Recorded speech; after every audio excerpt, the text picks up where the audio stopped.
26.022 into 10⁻23 ये formula n है। तो n की वैल्यू ये निकाल चुके 2.5 इंटू 10⁻⁻4 राइट, ठीक है नहीं।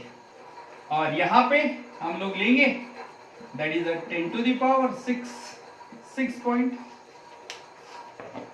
थोड़ा इसको साफ कर लेते हैं और ज्यादा क्लियरिटी होनी चाहिए। That is 10⁻⁻4 into 6.022 10⁻23। आपको मालूम होगा यहां पे ये जो नंबर था, इस नंबर को मैं एडजस्टमेंट के तौर पे ऐसा भी लिख सकता हूं, और ये 1/4 है कैलकुलेशन में, ठीक है। एडजस्टमेंट इसको ऐसा लिख सकता हूं मैं 1/4 इंटू 10⁻⁻3, एक ही है ना ये 1/4 ही तो आएगा। 4 इसलिए किया डिवाइडेड बाय 4 कर देंगे इसको डिवाइडेड बाय 4 करेंगे तो देखो क्या होगा, ये आएगा 1.505, ये 1.505, ठीक है। ये देखो +23 माइनस, देखो बेसिस सेम है तो पावर का है कि नहीं, एडिशन होगा ना। तो 23 - 3 इंटू 10⁻+20, इतने क्या हो गए मॉलिक्यूल्स। ये नंबर ऑफ मॉलिक्यूल्स है किसके, अमोनिया के number of molecules. This is answer for the number of molecules for ammonia. Number of molecules for ammonia है ये। चलो देखो थोड़ा सा number of molecules for ammonia, ठीक है। अभी देखो क्या पूछा, और ये सेकंड पार्ट हो गया मॉलिक्यूल्स। नंबर ऑफ एटम्स, अभी इसी के नंबर ऑफ एटम्स निकाल लेते। तो नंबर ऑफ एटम्स के लिए फॉर्मूला है number of atoms equals to n into atomicity. इसी को एटॉमिसिटी से मल्टीप्लाई करेंगे। क्यों करेंगे, क्योंकि एक मॉलिक्यूल में अमोनिया के कितने एटम्स हैं, तो उसके लिए फॉर्मूला मालूम होना चाहिए, मॉलिक्यूलर फॉर्मूला। तो सबको मालूम है अमोनिया में कितने एटॉमिसिटी है। ये देखो अमोनिया NH3, बताओ कितने एटॉमिसिटी है, एक नाइट्रोजन और 3 हाइड्रोजन, टोटल 4। ये सबसे आसान डेफिनेशन है एटॉमिसिटी की, number of atoms in one molecule of any molecule, ठीक है, सब्सटेंस। तो एटॉमिसिटी 4, इसलिए थर्ड पार्ट हो गया अपना number of atoms, total number of atoms. कभी कभी नाइट्रोजन के पूछेंगे, कभी कभी हाइड्रोजन के, अभी ऐसा कुछ पूछा नहीं, तो सभी एटम्स। तो number of atoms equals to that is n into atomicity, atomicity, ठीक है। तो 4 है एटॉमिसिटी, इसलिए 1.505 इंटू 10⁻20 इंटू एटॉमिसिटी 4। तो ये दोबारा नंबर इतना आ जाएगा, that is equals to 6.022 into 10⁻20 क्या हो जाएंगे एटम्स। ये आपका फाइनल आंसर, 3 आंसर हो गया। इस प्रकार से मोल कंसेप्ट के प्रॉब्लम सॉल्व करते हैं। आप देखिए इसको लिख लीजिए, फिर मैं दूसरा एक एनसीईआरटी का प्रॉब्लम लेता हूं, ठीक है। हम देखेंगे एनसीईआरटी, इसको आप नोट कर सकते हैं।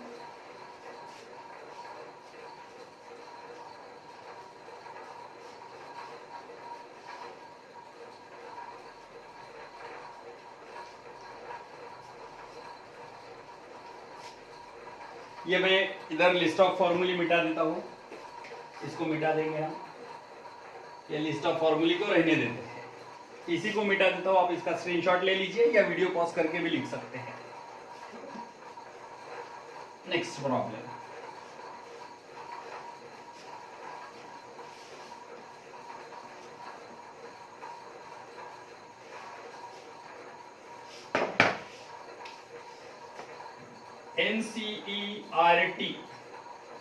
एनसीईआरटी प्रॉब्लम लेंगे हम, सीबीएसई बेस्ट, ठीक है। कैलकुलेट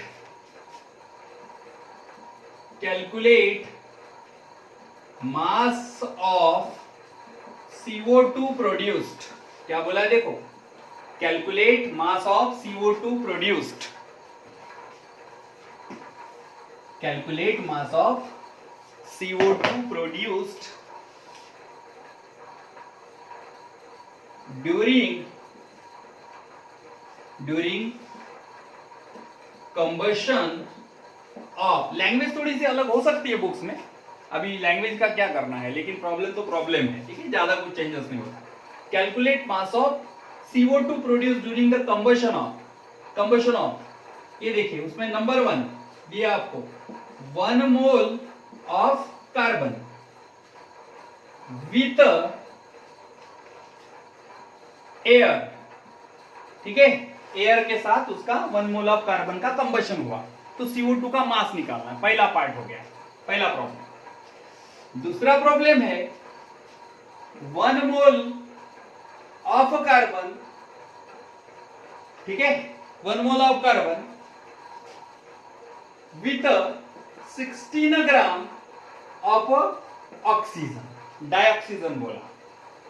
1 मोल ऑफ कार्बन जल गया एयर में, in the presence of air, air बोले तो कभी भी ऑक्सीजन और नाइट्रोजन का मिक्सर होता है, वैसे तो बहुत सारी गैसेस है, नाइट्रोजन है, ऑक्सीजन है, लेकिन कंबशन बोले तो combustion is a purely oxidation process, ठीक है, तो एयर के साथ जला। बाद में बोला 1 mole of carbon 16 gram of O2, मतलब यहाँ पे ऑक्सीजन ही लिया, शायद एक आधा चेंबर लिया होगा, एक आधा कंटेनर लिया होगा जिसमें प्योर ऑक्सीजन पास किया होगा, जो भी कंडीशन है, उन्होंने जो कंडीशन दी वो कंडीशन को फॉलो करना है।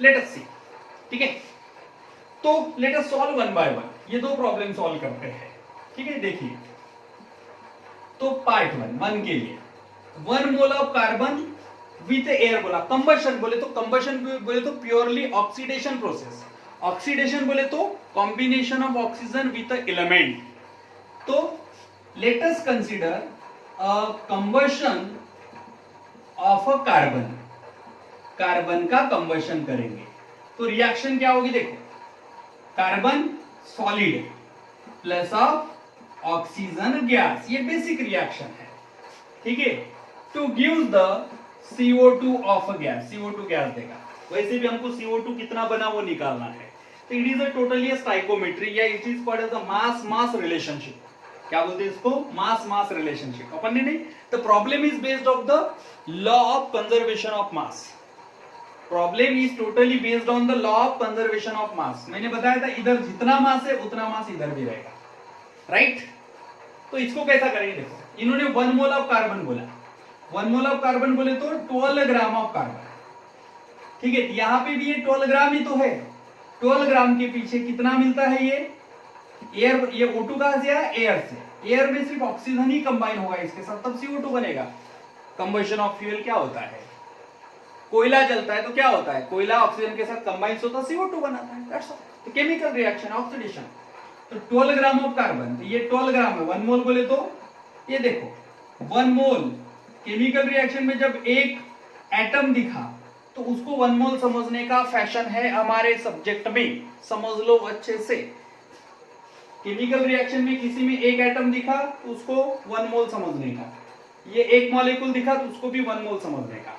अब ये एक एटम है, अब ये मॉलिक्यूल है नहीं एटम है, इसका एटॉमिक वेट कितना 12 AMU, तो उसी को 12 ग्राम में ले लो तो 12 मोल मतलब 1 मोल हो जाएगा। ऑक्सीजन 1 ऑक्सीजन का 16, 2 ऑक्सीजन का 32, तो 32 ग्राम ले लेंगे तो 1 मोल हो जाएगा, ये 1 मोल है, तो इसका 1 मोल, इसका 1 मोल, ठीक है, ये भी 1 मोल, और ये कितना मिल गया 1 मोल। अब इसका 1 मोल बोले तो 12 ग्राम, और इसका 1 मोल बोले तो ये देखो इसका मॉलिक्यूलर वेट कितना, कार्बन 12, ऑक्सीजन 16 into 2, ठीक है, that is nothing but 12 plus, अब ये किए थे अपन ने law of conservation of mass में, ठीक है, प्लस ऑफ 32, तो ये हो गया 44 ग्राम, बस हो गया, यही आंसर है आपका, मतलब 1 मोल ऑफ कार्बन जलेगा तो आपको 44 ग्राम मिलेगा, तो बस हो गया, 1 mole of carbon gives how much, 44 gram of CO2, this is your answer, very simple question है। ये देखो सेकंड, ये थोड़ा सा इसका लेवल है, क्वेश्चन का लेवल थोड़ा थोड़ा बढ़ाएंगे।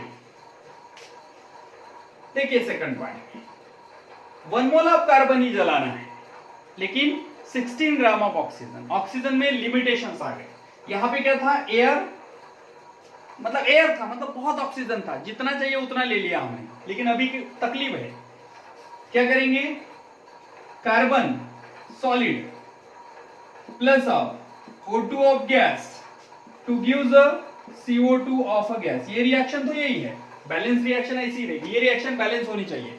This is called as a stoichiometry. हम पढ़ने वाले बाद में स्टाइकोमेट्री, जब केमिकल रिएक्शन को बैलेंस करते हैं और उससे रिलेटेड हम लोग कुछ कैलकुलेशंस करते हैं, तो calculations based on a balance chemical equation called as a stoichiometry. हम ये स्टाइकोमेट्री का पार्ट है कहीं ना कहीं, अभी तो ये सिंपल है। चलो, तो आपको मालूम है यहाँ पे 12 ग्राम ऑफ कार्बन लेना है और यहाँ पे 32 ग्राम ऑफ ऑक्सीजन है, तब ये वाला 44 ग्राम ऑफ CO2 मिलता। ये देखो, ये कहां से है 32 मालूम है, एक ऑक्सीजन का 16 तो दो का 32, 16 का ये यहाँ पे लिखवा के दिए थे, भूल गए क्या, ऑक्सीजन 16, हाइड्रोजन 1, सोडियम 23, ठीक है, कार्बन 12। तो देखो उन्होंने क्या बोला है कि ये इसका 1 मोल लेना है और ऑक्सीजन का कितना लेना है 16।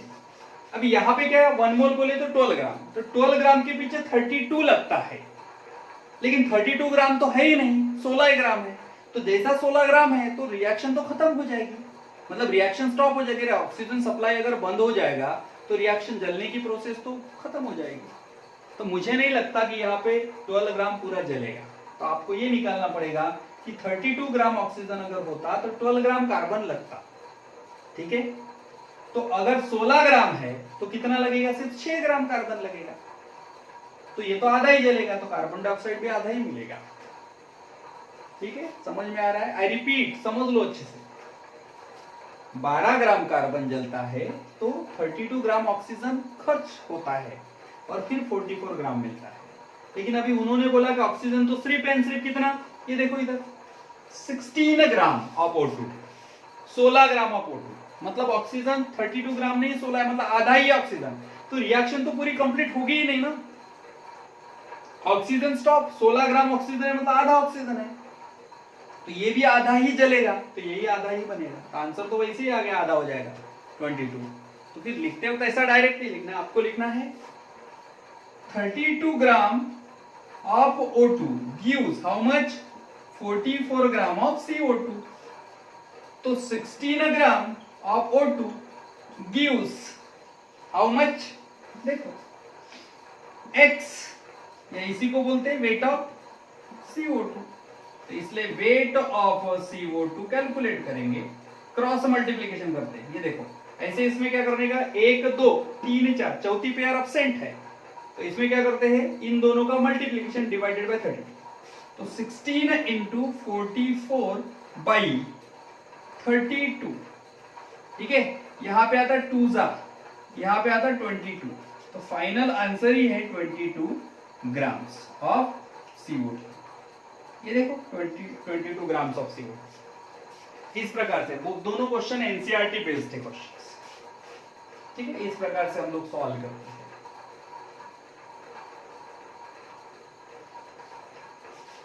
समझ में आ रहा है क्या हो रहा है? इसमें कुछ नहीं समझ में आ रहा होगा तो आप मैसेज डालिए ग्रुप में, आई विल हैंडल केसेस। चलो, कुछ होमवर्क दे देते आप लोगों को, ये मैं मिटा देता हूं, आपके लिए कुछ होमवर्क होगा।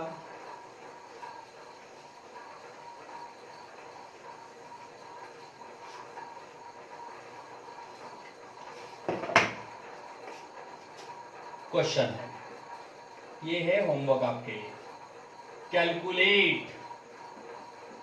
कैलकुलेट मॉलिक्यूलर वेट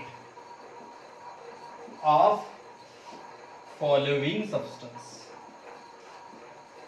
सब्सटेंस का मॉलिक्यूलर वेट निकालना है, ठीक है। इसमें एक दो मैं करके दे देता हूं। देखो, नंबर 1 नाइट्रिक एसिड, इसके फॉर्मूले मालूम होना जरूरी, ये करेंगे आप लोग, ठीक है। Number 2 sulphuric acid, hydrochloric acid तो लिया मैंने, ग्लूकोज भी लिया, ठीक है। Number 3 calcium carbonate. ये सब आने वाले हैं, आने वाले स्टडीज में हम लोग जब कैलकुलेशन को बढ़ाएंगे ये सब सब्सटेंस आएंगे, मैं वही ले रहा हूं जो आने वाले। कैल्शियम कार्बोनेट, ये calcium carbonate. Number 4 sodium chloride, sodium chloride. Number 5 phosphoric acid, phosphoric acid, ठीक है। Number 6 fructose. ग्लूकोज मैंने बताया, आप फ्रक्टोज करेंगे, मैं किसी के फॉर्मूले नहीं बताया यहां पे, फॉर्मूले आपको पता करने, मॉलिक्यूलर वेट भी आपको निकालना। Number 7 caustic soda, caustic soda, NaOH को बोलते कास्टिक सोडा, NaOH, ठीक है। चलिए इसमें से कुछ करके देता, अभी सल्फ्यूरिक एसिड का फॉर्मूला आपको मालूम है, ये नहीं करके देता। कैल्शियम कार्बोनेट, नाइट्रिक एसिड वगैरह मालूम है, मैं ये फॉस्फोरिक एसिड करके देता, फ्रक्टोज करके देता, ठीक है। नंबर देखो कैसा करेंगे, सॉल्यूशन देखो। फॉस्फोरिक एसिड, सबसे पहले फॉस्फोरिक एसिड, तो सबसे पहले फॉर्मूला मालूम है, फॉर्मूला है H3PO4, ये है फॉस्फोरिक एसिड। तो फास्फोरस का 31 बताया था, ऑक्सीजन 16 आपको याद ही होगा, हाइड्रोजन 1 भी सबको मालूम है, तो चलो निकालते हैं। Hydrogen 1 into 3, phosphorus 31, oxygen 16 into 4, ठीक है, हो गया। 3 प्लस ऑफ 31, ये हो जाएंगे 34, प्लस ऑफ ये देखो 64, 34 प्लस ऑफ 64 98, ये क्या है U, एटॉमिक मास है। लेकिन इसी को आप ऐसा भी लिख सकते हैं, that is a 98 grams mole inverse, क्योंकि 1 मोल अगर लेना पड़ा तो इतने ग्राम लेने पड़ेंगे, ठीक है। ये फॉस्फोरिक एसिड होता है, ठीक है, ये लिख लीजिए। आज के लिए इतना काफी है, और बाकी सॉल्व कीजिए, कुछ क्वेश्चन रहेंगे तो इसमें से डिफिकल्टी मैं नेक्स्ट क्लास में भी लूंगा। Thank you.